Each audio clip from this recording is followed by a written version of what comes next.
we talk about dating after 50? Not because I'm dating. I'm actually not. But what I notice is that dating in my 50s does not feel the same as dating in my 20s, 30s, 40s. Not at all. I think when I was younger, I was looking for someone to build my life with. But now, I'm looking for someone who will fit into the life that I've already built. That's a definite difference. So for this video, I took a few notes because there's a lot of stuff that I want to cover and I want to make sure that I don't miss anything. So if you see me glancing away, it's because I'm looking at my notes. So after my last relationship, I made a decision. I am not necessarily afraid to date. I'm just not in a hurry. The last relationship that I had, it taught me a lot about myself in this season. I realized some of the things that are must-haves, such as reciprocity, respect. We need to have a mutual respect for conflict resolution. Communication is definitely one of the big things that I need. I need to be able to understand what you're saying, and you need to be able to understand what I'm saying to you. And the communication needs to be respectful, not necessarily judgmental. We don't always have to agree, but at the same time, we need to have a healthy respect for our different perspectives, and we definitely need to be able to articulate how we feel about a situation and how we feel about each other. I think that when I was younger, in my 20s, I was really looking for chemistry. Are there sparks? Those warm, fuzzy feelings and those roller coaster rides, right? Today is fiery and I can't wait to get home so I can see him and spend some time with him. And I wonder if he's thinking about me. All of those things are wonderful, but that does not create a lasting relationship. And those things do fade depending on what season you're in the relationship, right? Every day is not going to be peaches and cream and roses and wine. It's just not. Life happens. And so with that, it takes more than chemistry to keep a relationship going. I also have learned that peace is so attractive. I now pay attention to my feelings when I'm in the presence of this person. Do I feel anxiety or do I feel peace? Do I feel relaxation? Do I feel safety? Do I still feel some of those warm, fuzzy feelings, right? That is definitely important to me in my 50s. I'm definitely not looking for perfection because I'm not perfect. I'm quirky. I'm silly. Sometimes I could be real goofy. Other times I could be serious. I could be reflective. I could be deep in thought. I'm creative. I could be flighty at times. I could be thinking about this one minute, and the next minute I'm thinking about something else, and my partner might be like, dang, girl, can you just slow down? That's me. But I'm also looking for emotional maturity. Can we communicate, right? Can we disagree respectfully? Can we repair conflict? Can we laugh together? And also, can we sit in silence together? Those things really do matter to me. One thing that I didn't pay attention to earlier was how the relationships are with my partner. Let me explain. If the person that I'm dating has something negative to say about their closest friends, about their family members, about their co-workers, if they are constantly complaining about how they're misunderstood and how people treat them, I don't think I want to be in a relationship like that. Because these are the closest people to you, supposedly. And if you don't have anything positive to say about those people, that is a direct reflection on you, because you chose to be with those people. You still choose to communicate with those people. So I pay attention to the relationships, once again, that my partner has with other people. And then this is a big one for me.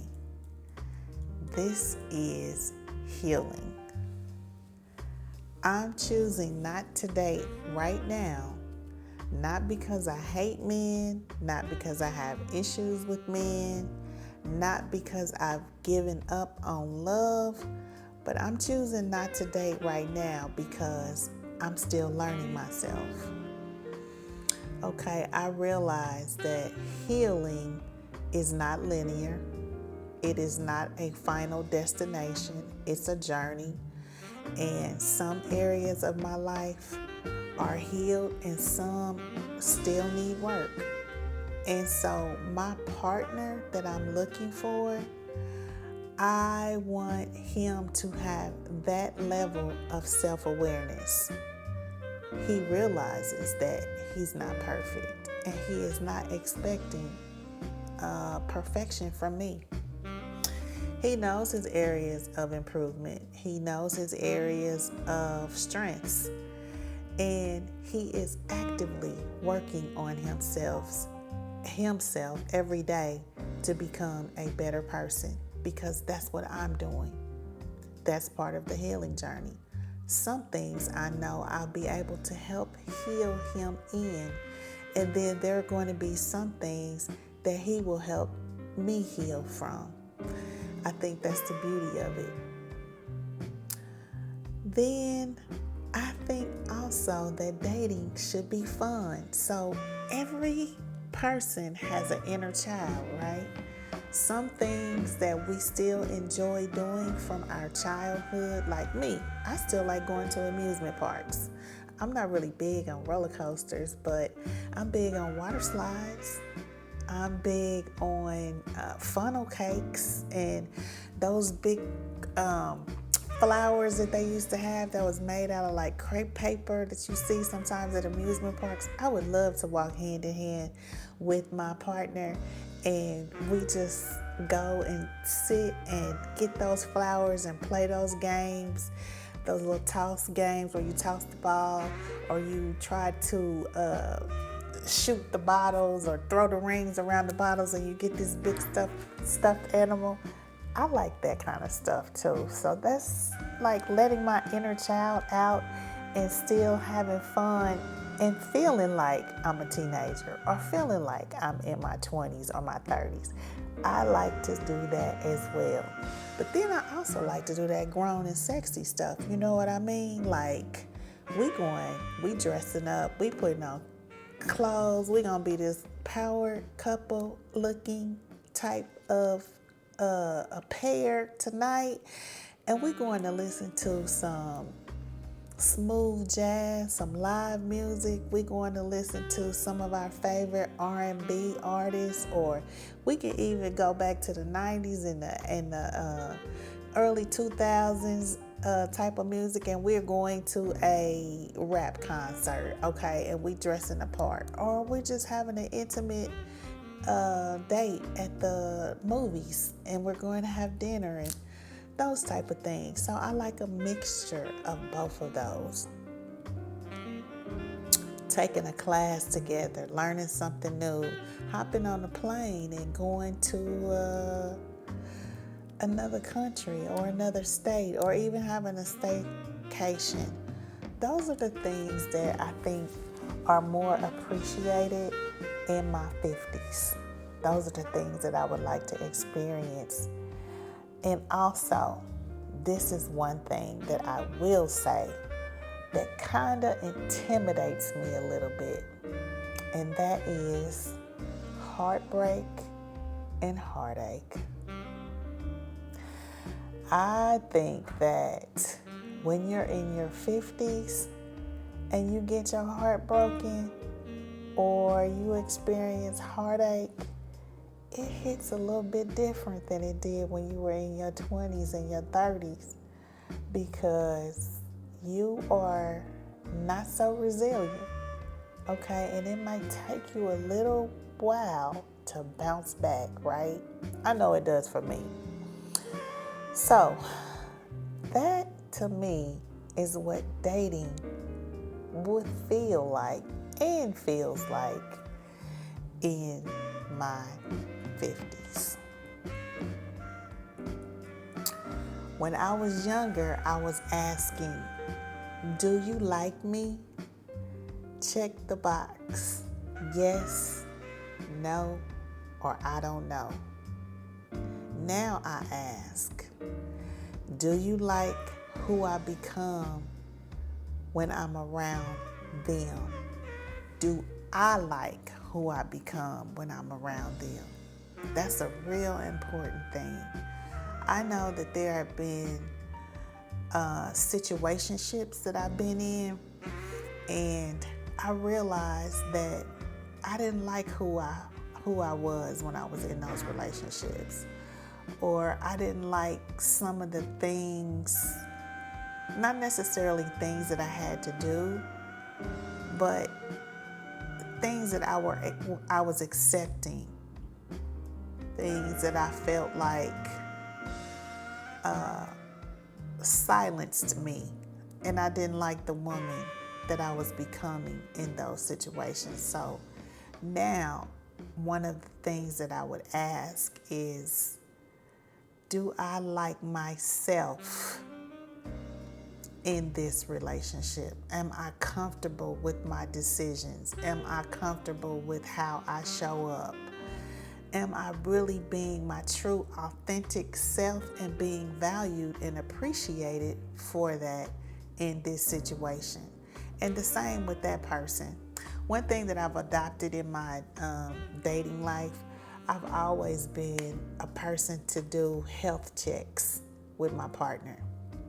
Not necessarily medical checks, but I like to check on the health of the relationship. So, hey babe, how you feeling today? How do you think our relationship is going? What are some of the things that you are happy about in this relationship? What are some of the areas that you think need improvement in our relationship? I think that's very, very important, because it doesn't make sense, or I've never been able to understand how one person could be completely miserable in a relationship and the other person is totally happy. That never made sense to me. How could that be? Somewhere there's a lack of communication. Somebody's not saying something, someone's not talking. Don't make no sense. So that's one thing that I've learned in my 50s, and I would try to circumvent that from happening. So, listen. Maybe you're divorced. Maybe you're widowed. Maybe you've never been married, or maybe you're healing from heartbreak. Whatever brought you here, Don't rush yourself into dating if you're not ready, because I'm not. Now, I will say this. I am going to get back out there when the time is right. But right now, I've matured enough to know timing is everything.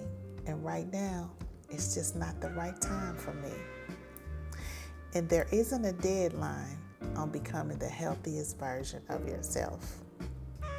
So, tell me, please, what does dating look like for you over 50? I would love to have this conversation in the comments. Please let me know. And until next time, thank you so much for being here. If you have remained in this video this whole time, please do me a favor. Like and subscribe. And until the next video, have a great day.